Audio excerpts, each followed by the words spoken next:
Welcome back to Charlotte Coliseum, Charlotte, North Carolina. Final game of the night, first round encounter.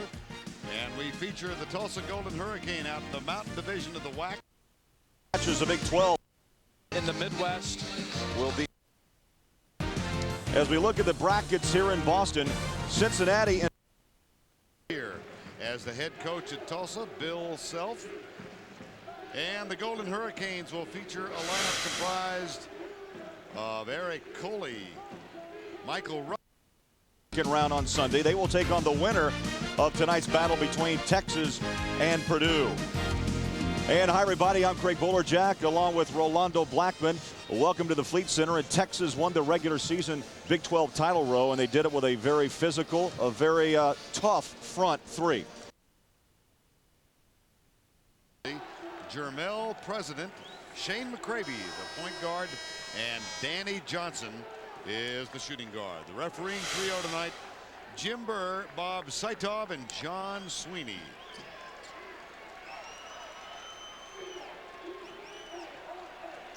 Tulsa took Utah into overtime in the WAC tournament before losing.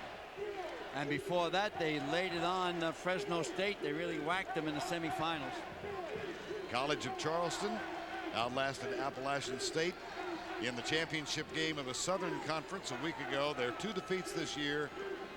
November 16th to Georgia, December 4th to South Carolina, 24 in a row. And the thing they're most proud of is their win over North Carolina right in this building early in the season. Tussle for the ball. Brandon Kurtz almost has it taken away. Number 13 gets the jump shot off the rim. No good. College of Charleston has it for the first time. Jermel President, number 20. McCravey, number 5. This is Cedric Weber, number 23. Off the mark, Kurtz grabs the rebound for Tulsa. Alley-oop, Michael Ruffin got it. The Cougars a little bit slow getting back down court that time. It surprised me.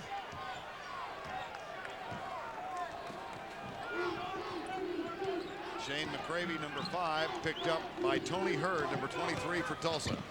Nice penetration, too strong. And the rebound taken by Brandon Kurtz.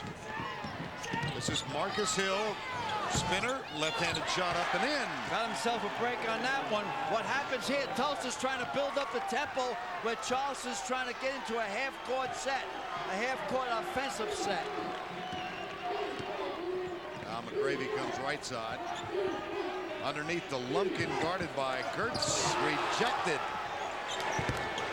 Three-pointer is good. Danny Johnson.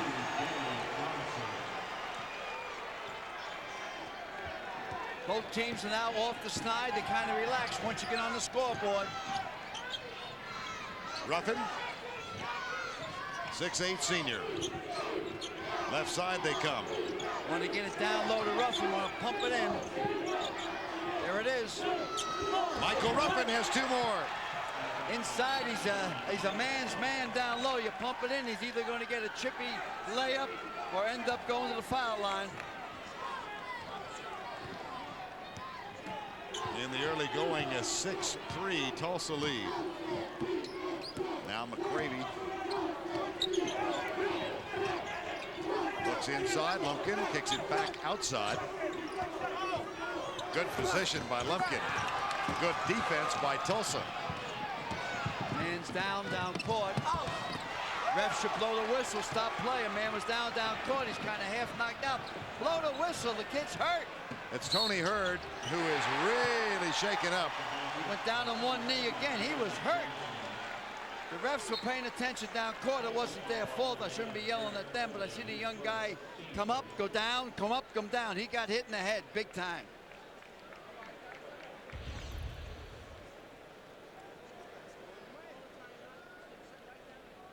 Right in the back there. See the elbow come down? Was that by Lumpkin unintentionally? Here comes the elbow right there. Wow, that was vicious. He tried to get up a couple of times, then he stayed down about 3 or 4 seconds. When he got up, he went down again. When he got up, he went down to one knee again. He gets up, he doesn't have it, he's groggy. Tries to get back into the game. Goes down again. Almost like a punch-drunk fighter. He's on the bench now. Rebound no good.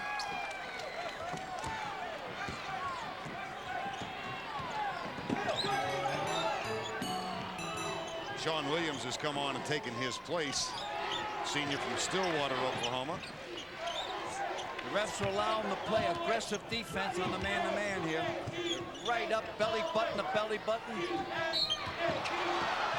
Weber goes for the steal and picks up a foul.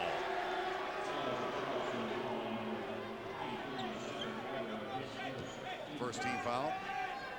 Tony Hurd getting medical attention on the bench.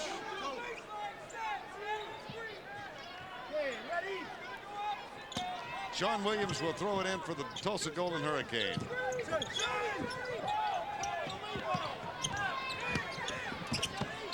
Underneath the roughing, and Weber picks up.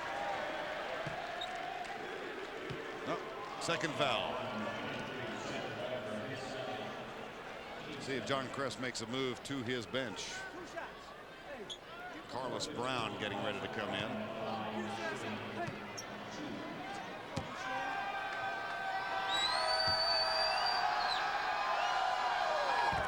Ruffin shoots one more. Cedric Weber, one of 8 seniors on this ball club, picked up 2 quick fouls, and he'll have to rest for a while. Carlos Brown takes his spot.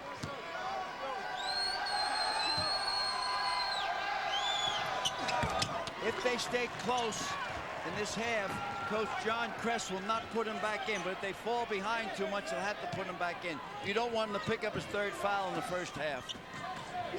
But they've only played 3 minutes in the ball game. McCravey kicks it out. Nice job. Watch out, cheerleaders. Unbelievable moves that time by Hill underneath, blocking the ball, then keeping the ball alive. Now Sean Williams in the point position now. Michael Ruffin. Off the mark for Hill. Long jumper, Carlos Brown off the front iron. Eric Coley with the rebound for Tulsa. This has been up-tempo, which Tulsa likes. I know the Cougars average 73 points a game in that area, but I think this tempo is too fast for them. Tulsa loves this type of play. John Kress.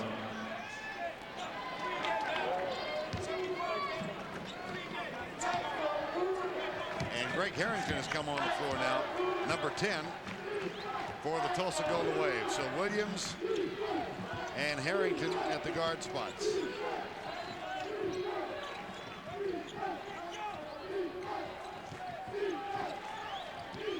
(8-5) Tulsa leads it.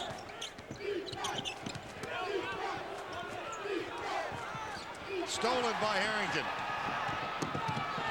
Nice drive all the way. Jermel President trying to get back defensively, couldn't get there. A 5-point Tulsa lead.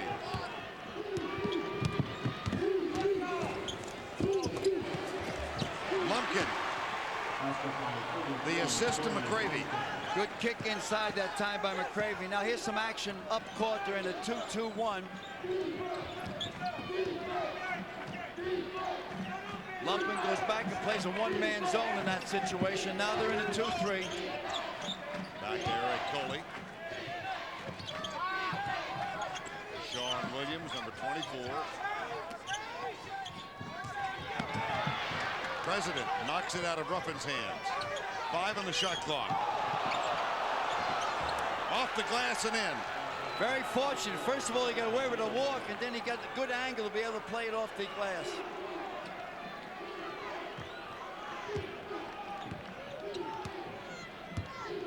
Gravy, senior out of Spartanburg, South Carolina.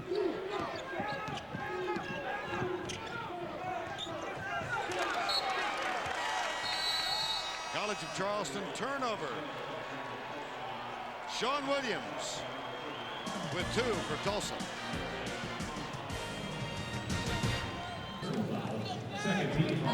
You can see the advantage Texas has as they go into the boards right there, too.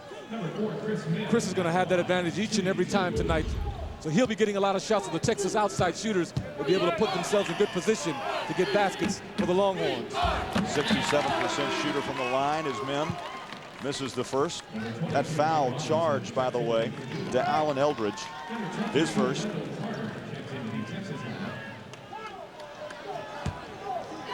And Mim will get another. For a wide body at 7 feet, 262 pounds. Missed them both. Cardinal battling with McQuay for the rebound. And it's going to belong back to Texas.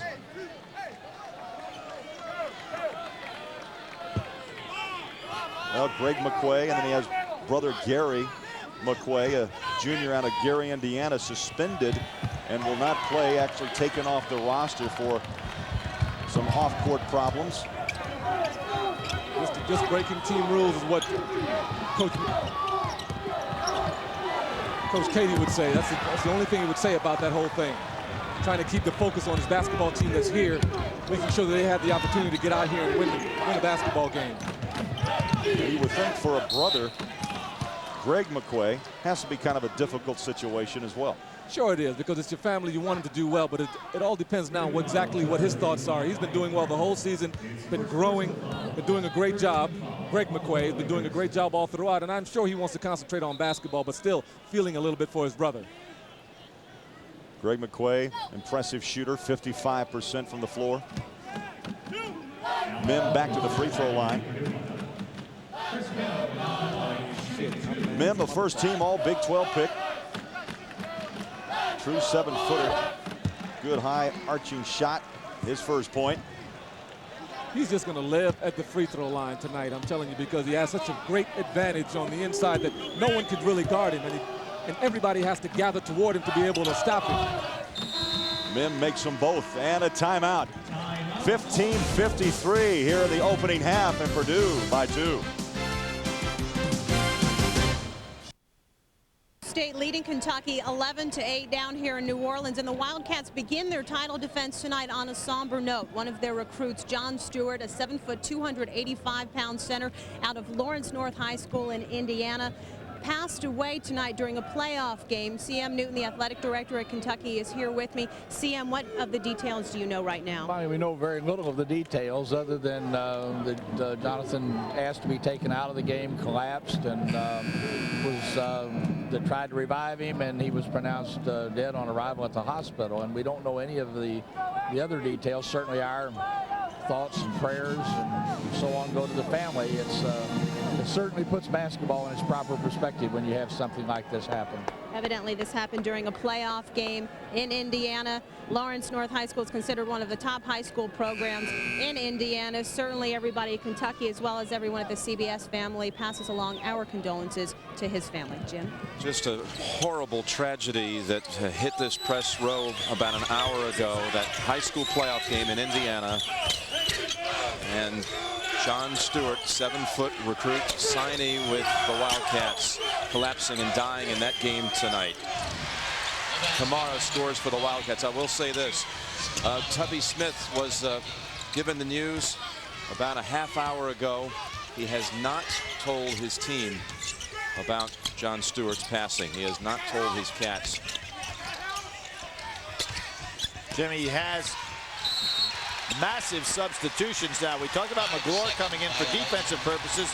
Now Tubby with a lot of confidence in this bench. Brings in 4 non-starters. Well, actually, he's got 5 non-starters into the ball game right now. Kamara, who's coming on very strong with his quick moves down in the low post. Hogan, a good shooter. Prince, who was a starter, so he's certainly capable of putting up some points here. Saul Smith, number 11, in, along with Tayshaun Prince. And McGlure and Ryan Hogan, who had a hand on it for a moment, dives on the floor to tie up. And the arrow belongs to the Cats. I don't think I have been more impressed with any player's comeback within a given year in terms of mental attitude than McGlure's. I mean, just hustling, working hard out there. And that man should get a lot of credit. He's the one that said, hey, you're going to sit a while until you learn how to play Kentucky basketball. And this kid has really responded. That Ole Miss Villanova game just a few minutes away. And for those of you slated to get that game, we'll get you to the start of that coming up in just a few moments.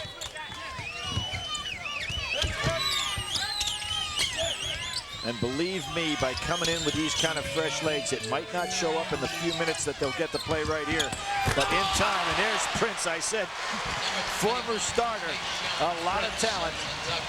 And what this does is send a message to Lou Henson that Kentucky is deep, and we're going to try to wear you down in this ball game. Goes is quick, isn't he? Extremely so. To both ends, and knocking down another three for the Aggies is Eric Channing. Well, he was an outstanding shooter in the state of Illinois. Great pure shooter. Tried to decide between going to New Mexico State or going to Princeton.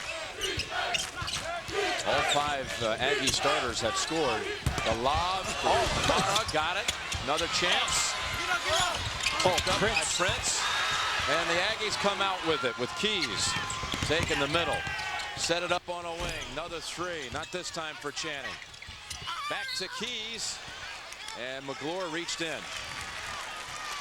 Send Keys to the line. Keys, one of 5 players at New Mexico State who transferred from Northeastern Illinois. Quite a story, Jim. They disbanded their basketball program due to financial concerns. A great break for Lou Henson, who was only returning 2 starters, and obviously because of NCAA sanctions could not go after junior college players. So what a way to restock your ball club. Especially with his ties back in the state of Illinois, where he, of course, manned the way for the Fighting Illini for so many years, including a 1989 Final Four year for Illinois. Yeah, one of the great athletic teams that has ever been in Big Ten history. And unfortunately for them, they ran into a red-hot Michigan ball club that they had beaten twice in the regular season before that. Kamara turnaround off the glass, showing some touch with that one. I'm Greg Gumbel in New York. We'll keep an eye on New Mexico State's hopes for an upset of the 3rd seed Kentucky Wildcats, but we'll go now from one Midwest game to another. Those of you looking for Ole Miss against Villanova, we're about ready for the start of your game in Milwaukee. Let's take you to Tim Brando and James Worthy. All right, Greg, here at the Bradley Center in Milwaukee, the SEC goes into play tonight unbeaten with the Kentucky matchup and Ole Miss about to take place. The classic 8-9 matchup. Villanova of the Big East against Ole Miss of the SEC. UNC Charlotte, Oklahoma, Michigan State already in the final game of our quartet. Along with James Worthy, Tim Brando, happy to have you with us. A classic contrast in styles, Clark. One team that likes to push it, another team that wants to stop the push. Well, Villanova is a team that likes to go inside out, and they do a very good job with Malik Allen, who ever since February has moved from power forward to center, where he's benefited not only himself but the players around him. Great inside-outside team for Villanova. Don't blink. You talk about I can't drive 55 basketball. They'll go beyond the speed limit, the Rebels, and they do it outside in, don't they? Well, Villanova, as you stated, like they go inside out. For Ole Miss, they go outside in, and they do it with 2 players. One, the bomber, Jason Smith, who's great from the perimeter, and the other player, Keith Carter, who's a banger on the inside with lots of hops. So 2 teams with slight different strategies, but both teams are very productive with these players. Both teams will utilize the outside shot, but Steve Lapis wants to get it out of a controlled offensive set. The Rebels are a team that obviously likes to get theirs out of transition. Steve Lapis in his 7th season as Villanova's head coach came over from Manhattan. His starting 5, Lynch, Brooks Sales, along with Malik Allen. John Celestin, his outstanding guard, along with Howard Brown, another outstanding shooter. Ole Miss will match up the aforementioned Carter and Smith. Marcus Hicks, another 6'6" jumping jack, joining forces with Michael White, who is the engine for this team, and Jason Flanagan, a defensive stopper in a 3-guard offense. They love to play small ball. And Rod Barnes, an '88 graduate, played 2nd all-time in assists at Ole Miss, tutored under Rob Evans, who vacated for Arizona State a year ago. And in one season, he's gotten Ole Miss back into the NCAAs for the 3rd consecutive year. They lost that heartbreaker to Valparaiso in the opening round a season ago. Tonight's officials, Dick Paparo, Brian Kersey, and Mike Thibodeau.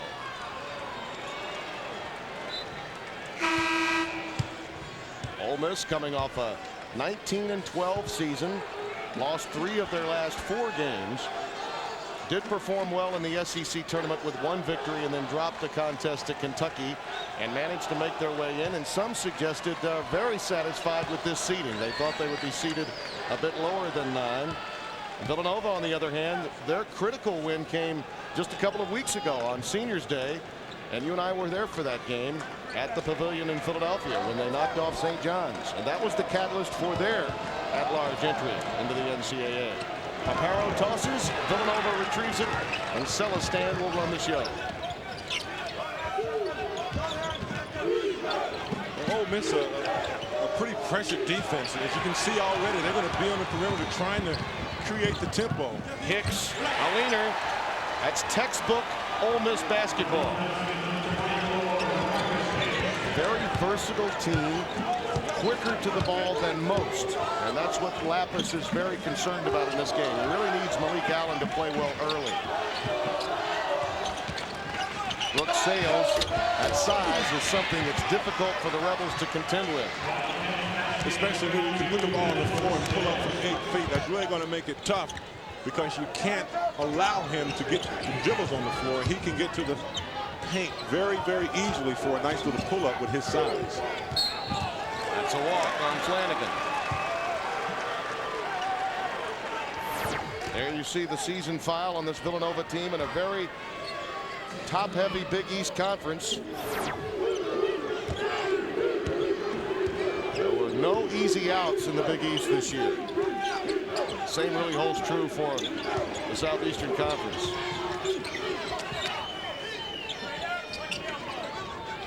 Ryan Lynch trying to run the curl. Flanagan stays right with him. This is an in-your-face, man-to-man half-court defense. And Rod Barnes, talking yesterday, he said, look, I don't want to wait around and see how the game is going to play out. I want to set the tempo with his defense. And it's a lot easier to try to control the game when you make the other team react first. Lynch picks up the foul in frustration. Another thing that Rod Barnes likes to do, and he learned this under Rob Evans, and that is he wills his team's style of play, not only on the opposition, but also on the officials. It's a question of how do you want to attack this game? Are you going to have a loose whistle, allow some contact, some bumps, some grimes along the way? Or is it going to be a tight whistle? We only know at our level one way to play the game.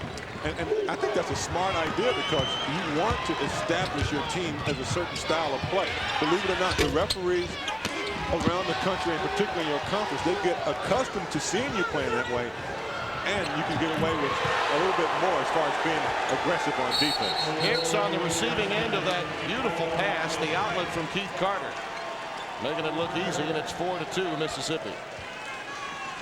Well, it's all about outlet passes, and Ole Miss doing a good job of getting the rebound. Ball goes out, and when you can get the ball out like that, it's going to be very easy for Keith Carter throwing the pass over the top before the defense can get set. You look out on the floor, you see Hicks, and he looks almost exactly like Jason Smith. Same size, same body type. Celestin can't hit. Brooks Sales is there with the follow. And we're tied at 4. 2.5 gone here in Milwaukee. Smith gets away. Carter again, a quality find.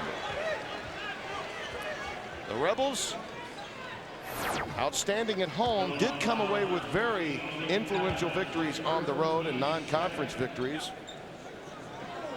That large entry, 4th NCAA tournament appearance, and their 3rd in succession.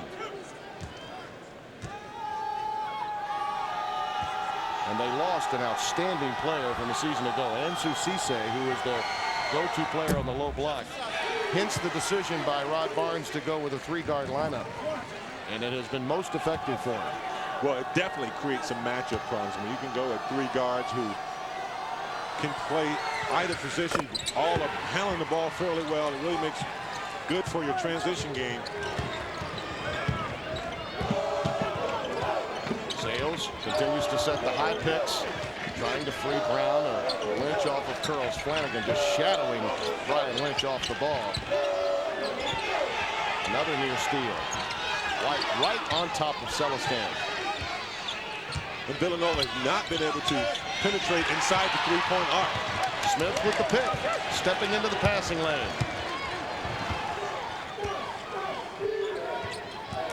Where, Tim, when you're playing really tough pressure defense, it really takes the vision away from the passer as opposed to a guard or swingman who's just out there dribbling, looking at the offense. When you're up in them and you're really pressing them, it makes for a bad pass. Celestin ties the game at 6. His first bucket. White. I think he was anticipating Hicks for an alley-oop. Marcus did not make the move. 3-on-1. Oh, look at Carter's defense stopping Howard Brown. Brown did all he could to keep from traveling, but the ball was deflected. It was a live ball, and he retrieved it. There's Allen. There should be no answer for Ole Miss for that move. A couple of misses from the baseline. Rebels come away with it. But one thing that Ole Miss is doing early against Malik Allen is they're forcing him to shoot the fadeaway. Normally, Malik Allen likes to footwork step through and get the easy bucket, but if that's the shot he wants to take, falling away, a little fadeaway, I think that plays into Ole Miss's hands. Smith just picked 2 Wildcats. White can't hit. He's not known for his outside shot. He's more of a penetrator and distributor of the basketball. Celestin off the pick from Allen. Lynch the offensive rebound.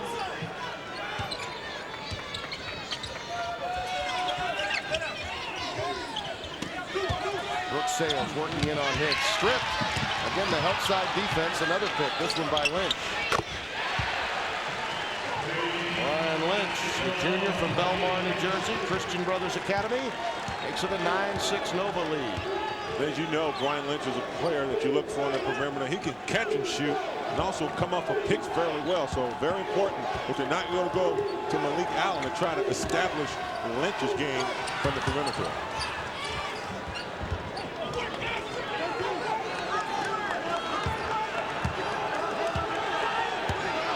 Villanova with 5 more attempts at the basket than Ole Miss. White did all he could to keep it alive. This will be a shot clock violation. Excellent defensive work by the Wildcats. Not quite 5.5 deep. Both teams counter-punching early. And 4 different teams. Simply because he's a big fella and understands and is able to go out there and utilize that talent to get that basketball. Very nice play right there, though, by Brian Cardinal coming over the top of the ball. Cardinal picks up his 2nd foul and 2 shots coming from him. Out of Austin, Texas. He averages a double-double. 13.5 points, nearly 11 rebounds. He's a tremendous player. And like I was telling you at the beginning, though, he is going to be at that free throw line all night long, simply on the offensive end and also on the defensive end, because no one can guard him once he puts his foot in that paint. 3 points, 3 rebounds. And those 3 points all from the free throw line. Make it 4. Boy, good touch for a 7-footer. Only a sophomore. Only a sophomore, and very soft touch. Can step outside also and shoot that little jumper. And he's best tonight for Texas if he can prowl that middle and make sure that he's a commanding presence right in the post. Kirchhoff in, number 11 for Purdue. Cornell looking to throw it down on the post. Cornell had some nice position right there. Had Gabby Monecki on him and didn't even look at the bucket.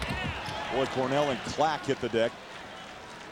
Chris Clack just overextending himself just a little bit too as Deron Cornell goes up for the jumper. He just extends himself and runs right into him for the foul. First foul on Clack as we take a look at a tournament summary. East region, we're in Boston. So far, 17.3 point differential in wins, Row. Midwest region down in New Orleans. Miami of Ohio with a tremendous effort today. You're talking about Serbiak putting some points on the board. How many points did they actually end up with? averaged around 59 points, 53, and he had about 43 of them. I believe so. You're close. So he was putting up the numbers. That's when you have a great talent. Also, though, you have the great teammates who are feeding you that basketball. In the post-game comments, he was almost embarrassed of the performance that he had today. I'm embarrassed by my 43. I'm sorry. But my teammates helped me get those great shots. Tremendous player, Wally Serbiak.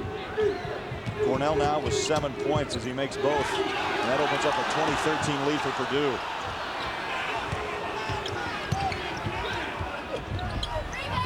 Manecki backing in, missed the shot. Here comes Purdue.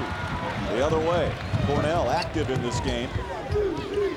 The whole Purdue team is active in this game, as you can see right now, getting some nice open looks, open shots as they move throughout their offense. Well, how about Stevens? Good position around Manecki to tip that ball and keep it alive and start a fresh 35 on the shot clock. Exactly, and without getting the foul also, because Manecki was in front of him.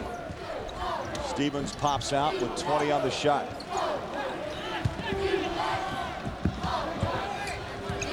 Hands off to Cornell. Got a bump from Clack.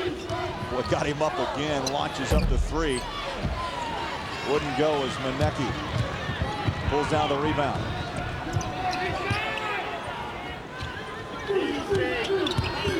Manecki spots up. Shot. No. Mim trying to keep it alive, but Purdue with the rebound, and they want to run.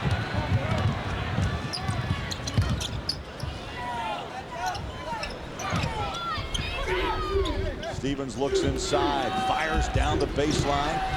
Good defense by Texas. And finally a whistle. Oh, what a battle underneath. Yeah, Jerron Cornell's just trying to take Chris Clack down the low post over there, and he's best when he's outside, though, because Chris Clack definitely has the advantage. He's going to be close to the basket. Number 23, William Clay, checks into the Longhorns lineup. Clay comes back in for Texas. And Purdue will check in Allen Eldridge, number 15. This is a big scramble, a mad scramble for the ball right here, too. Both guys go after it. Boy, you can see Katie came off the bench, wanted some whistles, didn't get it. He's trying to stay in the referee's ear, calling for a foul. Both players are doing a good job in battling for that ball. Well, the ball kicks, so they'll reset the shot clock to 35. And now a timeout with 7:53 to go in the half. Purdue by 7.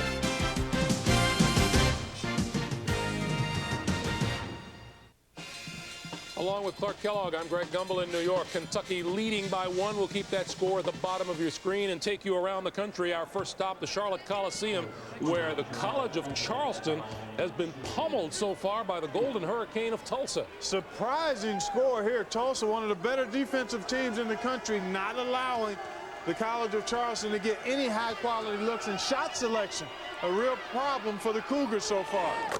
Tulsa on a 22-7 run at the moment. College of Charleston shooting just 24% from the floor. And again, Tulsa does a good job. They're very physical and they're active. They bump you on your shots, don't allow you to get free movement. And the College of Charleston back on their heels right now, and Tulsa doing a lot of good work offensively in the paint area. Cougars haven't played in almost 2 weeks, could be a little bit rusty from the layoff. Meanwhile, in Milwaukee, Ole Miss and Villanova playing at the Bradley Center. Now, Ole Miss, along with Kentucky, trying to uphold the SEC winning ways. SEC teams are 4-0 so far in the tournament. And, Greg, this is more the kind of score you would expect in an 8-9 matchup as opposed to the Tulsa College of Charleston game. Both of these teams shoot it fairly well, though Villanova a little better from behind the three-point line. Villanova has been able to take advantage of some Ole Miss turnovers. They have 5 points off of turnovers early on. Brooks Sales, 2 of 2 from the floor for 4 points. As they approach the halfway mark of the first half. Ole Miss looking for a victory, winless in its 3 previous tournament games. Meanwhile, at the Fleet Center in Boston, Purdue and Texas just coming back from a timeout. Purdue with a 20-13 lead and the only 10 seed with a chance to register a victory. The others have lost. Purdue has been able to get out and score a little bit in transition. Texas known for their defensive prowess. A very physical team. Struggles to score. And Purdue very active and alert at the defensive end so far today. Let me turn that around, Clark. The other 10 seeds in the tournament have won. I knew you'd get around to that. Yeah, well, you know, it's been a long day. Texas has committed 7 turnovers against the Boilermakers, not doing themselves any favors. So we'll keep an eye on that. We'll return you to the Louisiana Superdome, where New Mexico State and Kentucky continue to wage their war. Jim Nance and Billy Packer.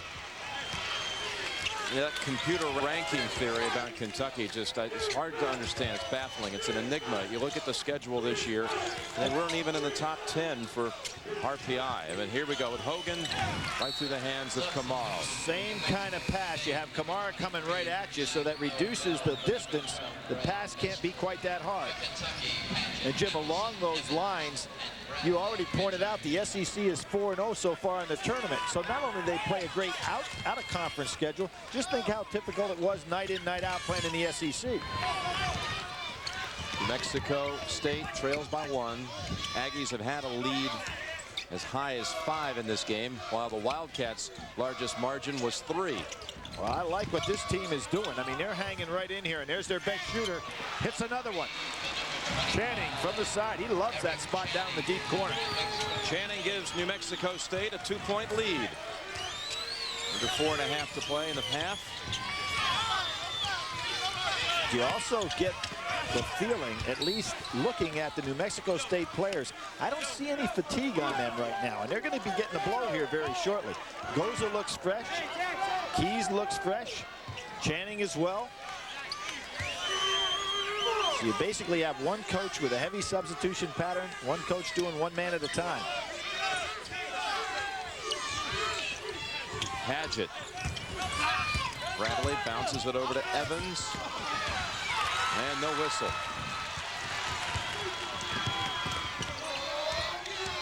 I like the pace of New Mexico State. They go ahead, run when it's available. There's a Channing from his favorite spot. Not this time, but crashing the boards. Unable to get it to drop. Norvell not big enough to get that shot off. Allison +1. Keys reached in. His second foul. Norvell would have been smart, Jim, to bring that ball back outside. He's just not big enough to get a shot off down inside like that. And here's Turner with another good decision on his part. Allison, an excellent finisher. Made the play look easy. Desmond Allison can give Kentucky the lead back. His stats are deceiving, only averaging 4.7 points a game and 14 minutes a game. But you got to remember, most of this started the last third of the season. Stepping it up late in the year. Kentucky by 1. Heads oil at the half coming up shortly. Greg Gumbel, Clark Kellogg. Scores and highlights from first-round games and live look-ins at other games taking place right now. Earlier in this half, Tony Hurd knocked Goofy. Got hit by a real rough elbow coming down. There it is, knocks him down. The refs don't see it. The game goes on for about 6, 7, 8 seconds. He fights his way up. He's afraid of the 10 count. He goes down on one knee again. He's up, and then he goes down again. And thank God he wasn't hurt seriously, and he's been on fire ever since he came back in. Here's Zach Bennett. Looks at the low post for Mike Ruffin. Cougars up in a 2-3 zone.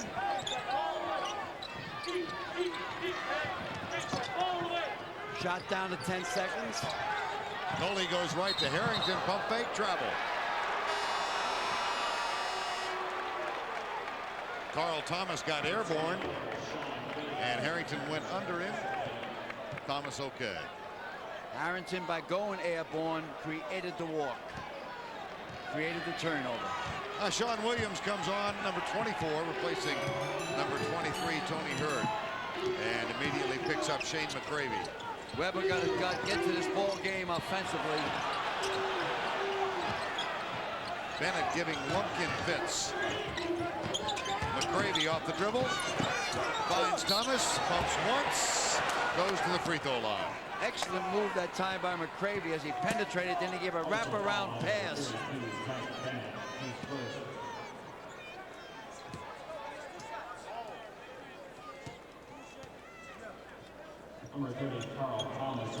Carl Thomas goes to the free throw line. This gentleman scored 20 points against North Carolina in their famous win earlier in the season in this building. This is the first for complete tournament coverage with live scores and updated brackets in the tournament tracker.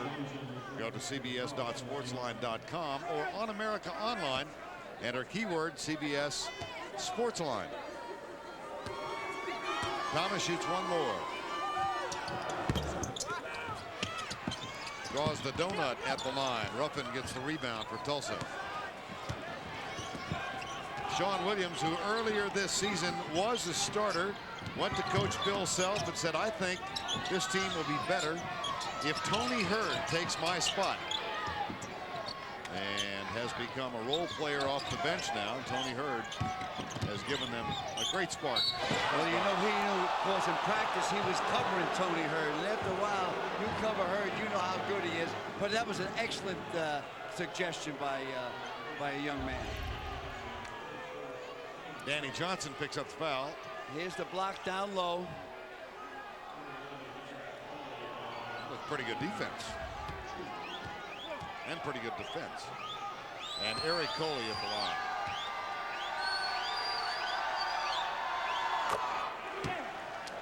Cans the first, the lead back to 18. That equals the largest lead of this ball game as Tulsa jumped out 26-8. Coley here is their defensive specialist. Brandon Kurtz back into the lineup, and Zach Bennett will head to the bench. Kurtz, number 13. Got a 19-point spread, and Tulsa's up trying to get the clock started. Won't give any release or comfort off their defense.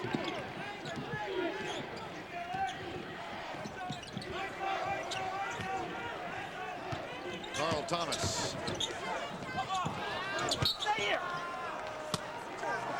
Carl Thomas tried to go one-on-one that time. It just wasn't there. It is knocked out of bounds by Tulsa. 1:43 to go before the break. Oh, Ruffin rejection. Here's Harrington, and he'll try and force it. It wasn't there. Regroup, take it around, kick it into the bucket. Kurtz, automatic. 38-17. Tulsa leading a team that has lost but twice this year. Loose ball. And here comes Michael Ruffin. Sean Williams. All the way. Reverse layup is good. And the Cougars appear shocked. Every time Tulsa starts their break, they end up running it perfectly. Foul called on Eric Coley.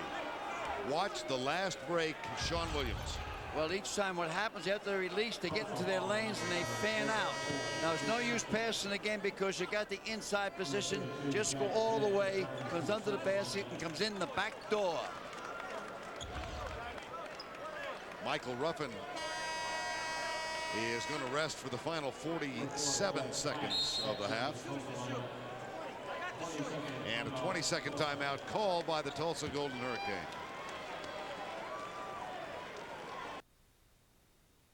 Focused in the way he's playing. Look at, he's talking to people out there, very positive. New Mexico State has played a very, very solid first half. They've faced multiple substitutions, haven't shown any sign of being tired. Loose ball into the arms of McGlure. Allison just doesn't make mistakes. Most people ever think if they win this ball game. Because of the athleticism? Because the athletic ability and because their bodies on the baseline come close to the bodies of Duke. Duke still has better bodies. Danny Johnson at the free throw line. 1-1.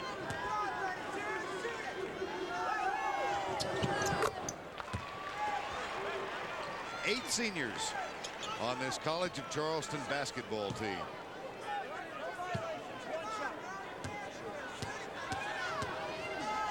And they will need that leadership to get back in this thing after the break.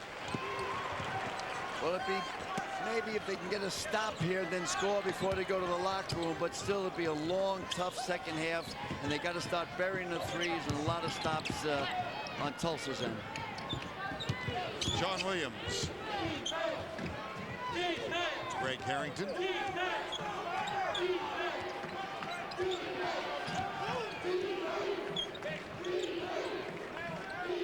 Jeff Platt has come on the floor now, number 4. That one tipped. Here comes Danny Johnson. He's got President to the left side. Takes it in the lane, rejected by Bennett. Zach Bennett climbed quickly to block that one. I thought he should have pulled up and played for the last shot. Platt, Kurtz. 2.5 seconds left. You got to let it fly. It's good if it goes in. No good. Halftime, game 4, first round, 40-19 Tulsa. And right now, let's go back to our New York studios. Greg Gumbel. Greg? All right, Vern, you call it. College of Charleston does indeed look in shock. Let's send you now to New Orleans, where New Mexico State and Kentucky are in the last 35 seconds of the first half. Jim Nance and Billy Packer. And look at what Lou Henson does. He brings Keys back in the game for this 35 seconds. He wants him directing this possession right here. New Mexico State. And they go a little 4 corners here. Feisty effort here for the 14th seed in the Midwest. The Big West champions. 2 entirely just different coaching philosophies as to how to use your bench in this game. Keys being hit by Allison. They want to get that ball back in Keys' hands with 6 seconds to go. There he is. Here's the jumper to top. 3 seconds to go in the half. Hey, give Lou Henson some credit on that one. Turner. Oh, that was on line, but too strong. Kentucky fans have to be concerned.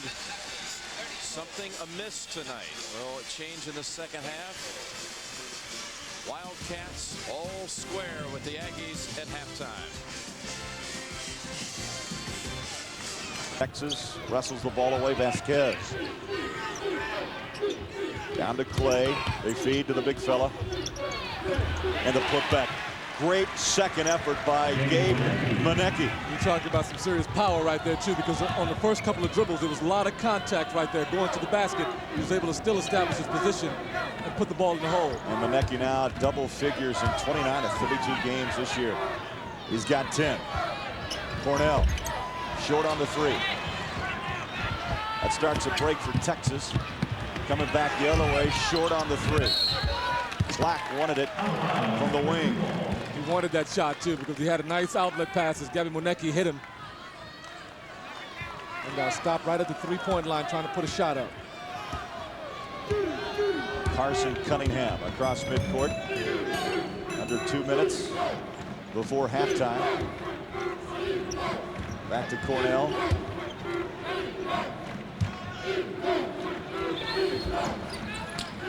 Stevens waits. Cunningham for 3.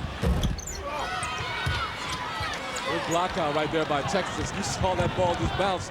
Cleared everyone out. Everyone was a good block out position. That's like Kemba just froze. You know it. Manecki working hard, baseline. That was a difficult time right there for Manecki on that play. They had 4 men around him on that play. It was a good time to get the basketball back out and around the horn. I'll tell you, he's a body at 6'7", 250. Only a junior out of Houston. Loves that weight room, too. Powerhouse. That's the 10th Texas turnover here in the half. Cunningham, 3-ball. Stevens on the backside, picks it up. Loose ball. Robinson, and now a whistle. It's just so. Coach Katie I tell you what, there's so many antics going on too. After that last shot goes over the basket, you just saw his face. He's calling him over.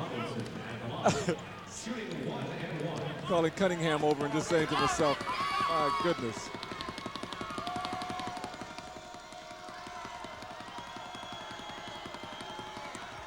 Robinson will shoot. And Texas and Purdue in a battle here at the Fleet Center in Boston. 50.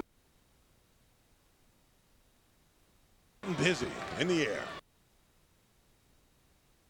Robinson with a chance to tie this game up with less than a minute on the first half clock. Falls off the side of the rim, and Texas wants to run. Oh, rejected. Excellent play. Cunningham quickly down court, floats it up, and a jam down. Sweet play right there by McQuay. Both Purdue big men and McQuay, and also Cameron Stevens doing a great job together. Oh, Greg McQuay on the highlight reel there with 6 points. The transfer from Southern Idaho Junior College. An opportunity to run on through the basket here as Cameron comes on through, and McQuay once again throwing the highlights down. Tough shot by Carson Cunningham, and McQuay just stays right with it. But to start that whole play, though, fantastic block by Cameron Stevens. There you take a look at McQuay, who finished up that play. But the Purdue big men doing a very good job of being aggressive out on the basketball floor.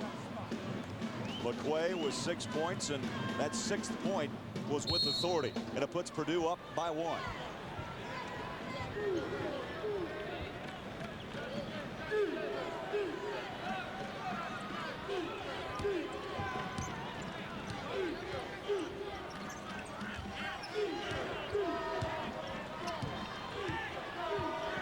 Monecki, as the clock winds down, just about a half a second between game and shot clock.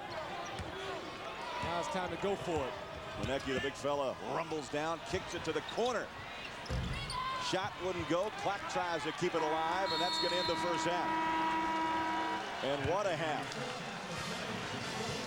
Cornell leading the way for Purdue with 9, Mim with 10, along with Monecki with 10. And Purdue leads 30-29. Let's go courtside. Jimmy Dykes with Purdue head coach Gene Cady. Guys, Jimmy, Purdue will go to the locker room up 31-29. We'll take a break, but when we come back, we'll take you to New York. Greg Gumbel and Clark Kellogg standing by.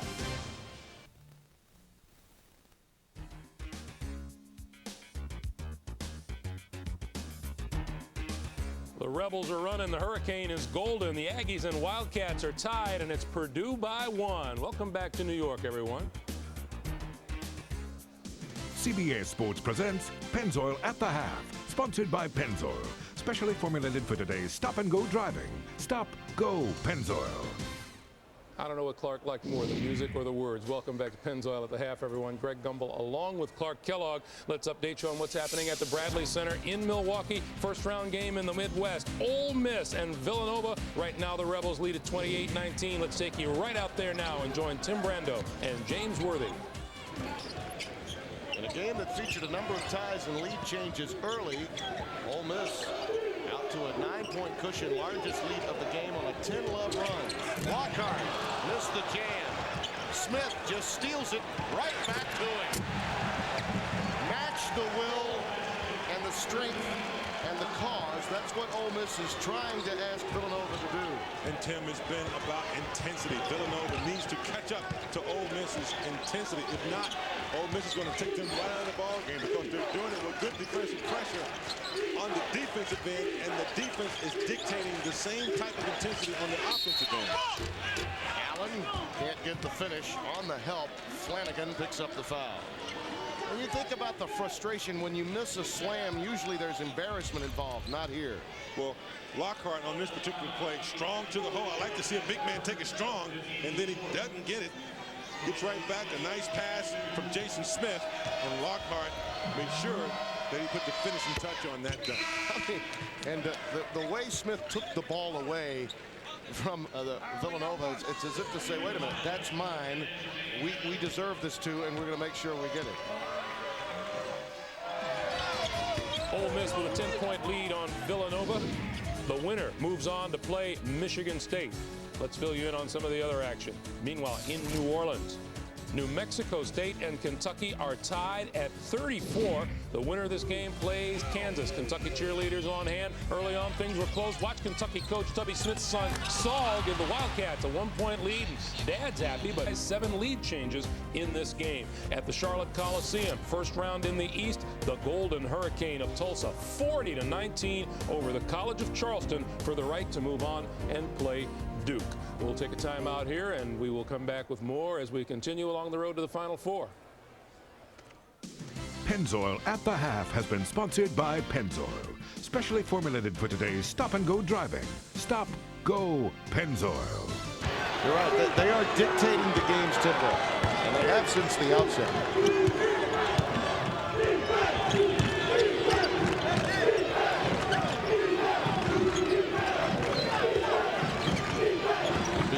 History-making event, or they could come away with a victory.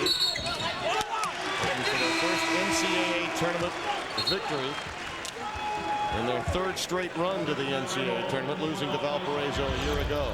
On the right side of your screen, you see Lockhart right here, and here comes Jason coming down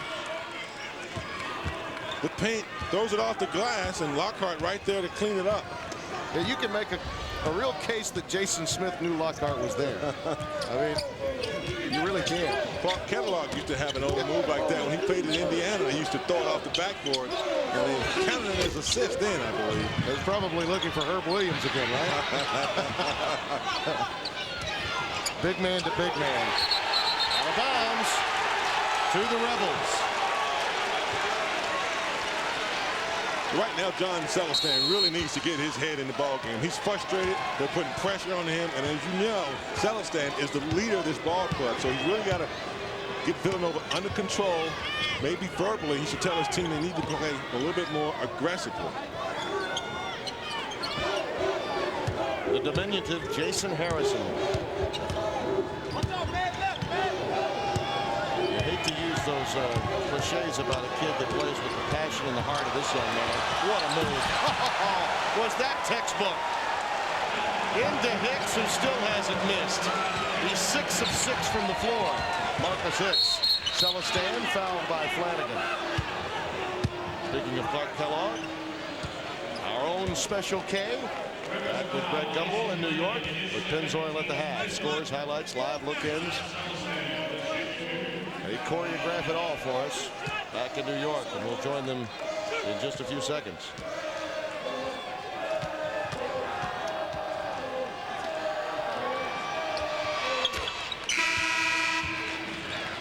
Drive and draw. Well, Tim, on the previous play, Jason Harrison, look at this little behind the back.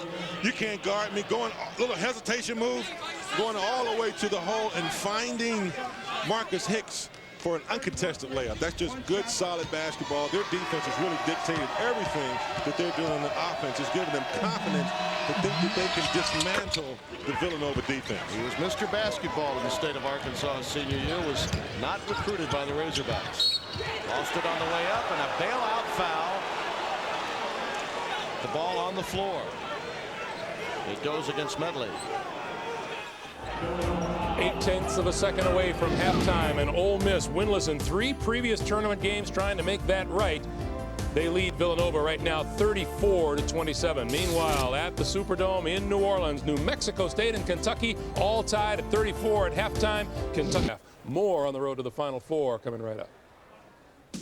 Pennzoil at the Half has been sponsored by Pennzoil, specially formulated for today's stop-and-go driving. Stop, go, Pennzoil. 34-27, Greg Gumbel, and that guy that used to get assists off the backboard, Clark Kellogg, will be along with Pennzoil at the half right after this message and a word from your local CBS station.